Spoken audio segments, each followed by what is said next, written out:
یہ وہ کام کر رہے ہیں بڑے بڑے دل گردے والے بڑے بڑے پہلوان، لیکن اس کے بھی سامنے جب لاش آ جاتی ہے نا تو اس کا بھی دل گھبرا جاتا ہے۔ میں تقریباً 2014 سے سر اس کام کے اندر موجود ہوں۔ آپ یقین مانے جب میں وہاں پہنچا تو دل کام کے رہ گیا کہ کیسے ایک ننھے پھول کلی کو مسل کر کوئی بدبخت جوڑا اس کو یہاں پر پھینک گیا کہ جن کو کوئی ہاتھ نہیں لگاتا تھا، کوئی اٹھاتا نہیں تھا۔ بدقسمتی سے آج تک کوئی بھی زندہ بچہ جو ہے وہ نہیں مل سکتا۔ وہ مشکل چند گھنٹے ان کی عمر ہوتی ہے۔ ایسا منظر دیکھ کے دل کانپ اٹھتا ہے۔ بے راہ روی اور فحاشی اور عریانی میں سمجھتا ہوں اصل میں ان واقعات کی بنیاد بنتی ہے۔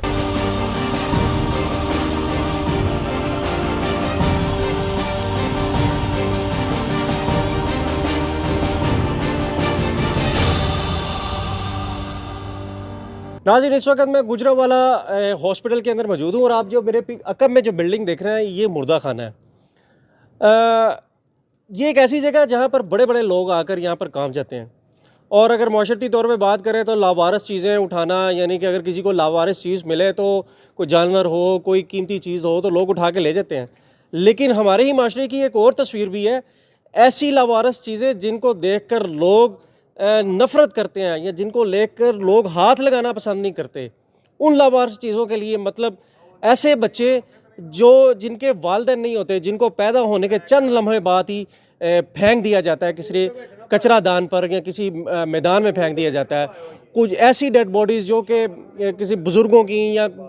بالکل کسی حادثے میں پڑی ہوتی ہیں یا بالکل کسی ویرانے میں ملی ہوتی ہیں، ان ڈیڈ باڈیز کو ایک اچھے طریقے سے اٹھا کر دفنانا کفنانا ایک بہت بڑا کام ہے اور بہت دل گردے والا کام ہے۔ آج میں آپ کو ایک ایسے نوجوان سے ملاتا ہوں جو گجرانوالہ میں عرصہ دراز سے یہ اپنے طور پر کام کر رہے ہیں، اور انہوں نے آج تک بے شمار ایسے بچے، جن میں سے کئی بچے شاید وہ بچا بھی چکے ہیں ابھی تک، اور کئی ایسے بچے جو کہ جن کو معاشرے کے اندر ناجائز بچے کہا جاتا ہے، ان کو انہوں نے وہاں سے اٹھا کر ان کو دفنا کر اچھے طریقے سے ان کی جو ہے ایک اسلامی طریقے سے ان کی قبر تک ان کو پہنچا دیا۔ تو آج ہم سے بات کرتے ہیں آخر یہ معاشرے کا جو تلخ حقائق ہے اس بارے میں وہ کیا بات ہمیں بتاتے ہیں، انہی سے بات کرتے ہیں اور جانتے ہیں۔ احمد صاحب، بڑا مشکل کام ہے لاوارث لاشوں کو اٹھانا، دفنانا کفنانا، یہ بڑا مشکل کام ہے۔ کب سے شروع کیا اور کیسے شروع کر دیا؟ جی،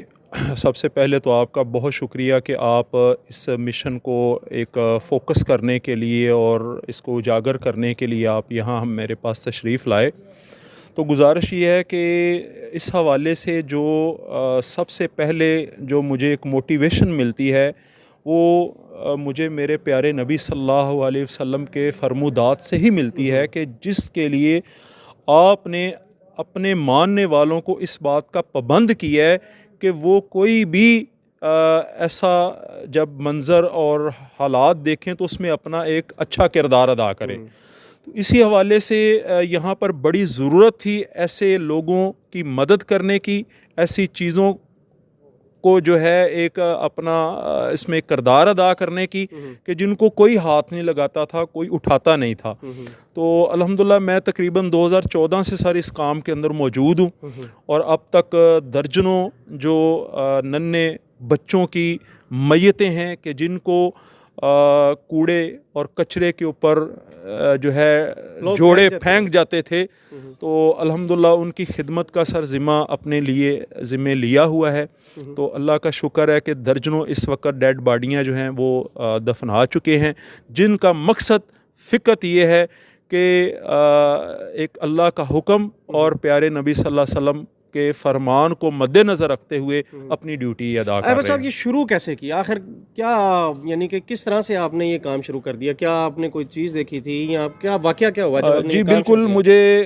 اچھی طرح یاد ہے کہ 2014 کے اندر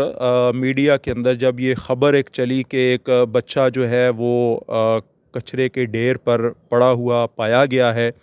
تو آپ یقین مانے جب میں وہاں پہنچا تو دل کام کے رہ گیا کہ کیسے ایک اس ننھے پھول کلی کو جو ہے مسل کر کوئی بدبخت جوڑا اس کو جو ہے وہ یہاں پر پھینک گیا۔ تو الحمدللہ اسی دن سے پھر اپنے اس مشن کا آغاز کیا، اور گجرانوالہ کے اندر کوئی بھی ایسا کیس جب سامنے آتا ہے تو اس کے اندر الحمدللہ میں آپ کا بھائی اپنی خدمات پیش کرتا ہوں۔ یہاں پر میں یہ بھی کہنا چاہتا ہوں کہ میری خوش قسمتی ہے کہ مجھے ہر